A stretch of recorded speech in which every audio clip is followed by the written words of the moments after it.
வந்து நான் என்ன பண்ண போகிறேனுங்க, இது வந்து சப்பாத்திக்கு வச்சுக்கலாம், தோசைக்கு வச்சுக்கலாம். இப்போ 2 முட்டையும் நான் உடச்சி விட போகிறேன்.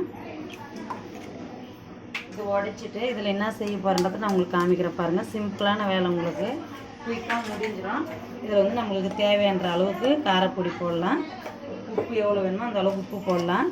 உப்பு போட்டாச்சு. இப்போ வந்து நம்ம நல்லா அதை மிக்ஸ் பண்ணிக்கணும். இந்த அளவுக்கு மிக்ஸ் பண்ணணும்.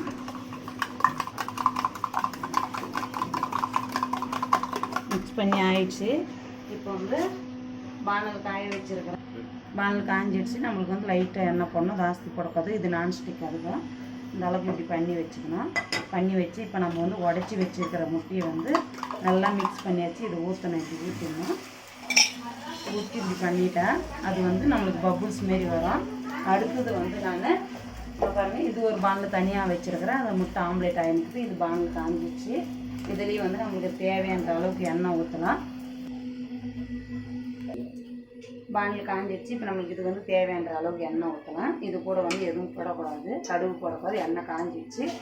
இப்போ வந்து நான் சாம்பார் வெங்காயம், பெரிய வெங்காயம் 2 வெங்காயம் சைஸ் கட் பண்ணி வச்சுருக்கிறேன். இது வந்து நம்ம நல்லா வதக்கணும். இதை வதக்கிட்ட பிறகு இது நல்லா வதங்கணும். எப்படின்னா வந்து கோல்ட் கலரில் வளரணும். இது வெங்காயம் எப்படி வதங்கணுன்றது உங்களுக்கு தெரியும். அந்த அளவுக்கு வதங்கணும். முட்டை பாருங்கள், இது வெந்துடுச்சு. இது நான் வந்து எப்படி திருப்புறன்றது பாருங்கள். திருப்பி போட்டோம்னா இது வந்து திருப்பினா பபுள்ஸ் மாரி வரும். அப்படியே உப்பி போன மாரி, சோடாமா மாரி இந்த அளவுக்கு வரணும். பாருங்கள், இந்த அளவுக்கு ஆயிடுச்சு. அடியில் பிடிக்காது, இந்த அளவுக்கு இருக்குது. இதை வந்து நம்ம ஒரு பிளேட்டில் மாற்றி வைக்கலாம். இதை மாற்றி வச்சு சூடு ஆன பிறகு இதை கட் பண்ணோம். அதை எப்படி கட் பண்ணுறதை நான் காமிக்கிறேன் பாருங்கள். பாருங்கள், வெங்காயம் நல்லா வதங்கிடுச்சு. நல்லா வதக்கிட்டேன் நான். இப்போ வந்து நம்மளுக்கு தேவையான அளவுக்கு நான் உப்பு முட்டையில் ஏற்கனவே போட்டுக்கிறேன். அதால் வந்து இதில் கம்மியாக போட்டுக்கிறேன்.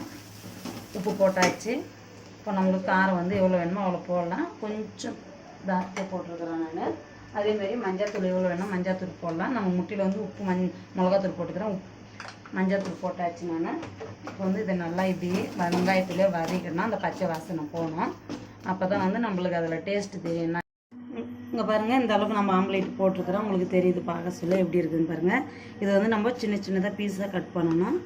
இந்த அளவுக்கு நம்ம கட் பண்ண எவ்வளோ சைஸ் வேணுமோ அந்த சைஸ் கட் பண்ணலாம்.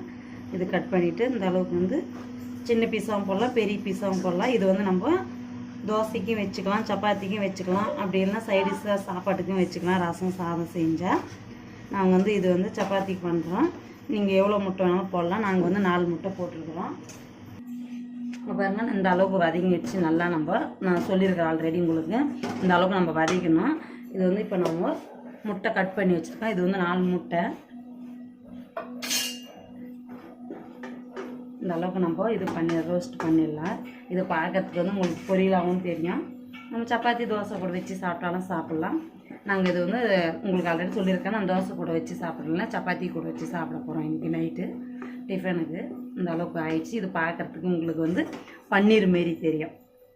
தண்ணி கொஞ்சம் வேணுனாலும் ஊற்றிக்கலாம், இல்லை வேணாம் தண்ணி ஊற்றலை. இதுலேயே வந்து கிரேவி பண்ணியிருக்கேன் நான். நீங்கள் வந்து இதை வந்து சப்பாத்தி கூட வச்சு தோசை கூட வச்சு சாப்பிட்லாம். பொரியல் மாரி கூட செஞ்சுக்கலாம். அர்ஜென்ட் யாரோ கெஸ்ட்டு வீட்டுக்கு வந்துட்டாங்க அப்படின்னு சமைக்கணும். அந்த அளவுக்கு நம்ம பண்ணி கொடுக்கலாம். இது பார்க்குறதுக்கு நம்மளுக்கு பன்னீர் மாரி தெரியும். முடிஞ்சிடுச்சு, அவ்வளோதான். அது அப்படியே செஞ்சால் 10 நிமிஷத்தில் வேலை முடிஞ்சிடும். இங்கே பாருங்கள் எப்படி இருக்குது பார்க்குறதுக்கு.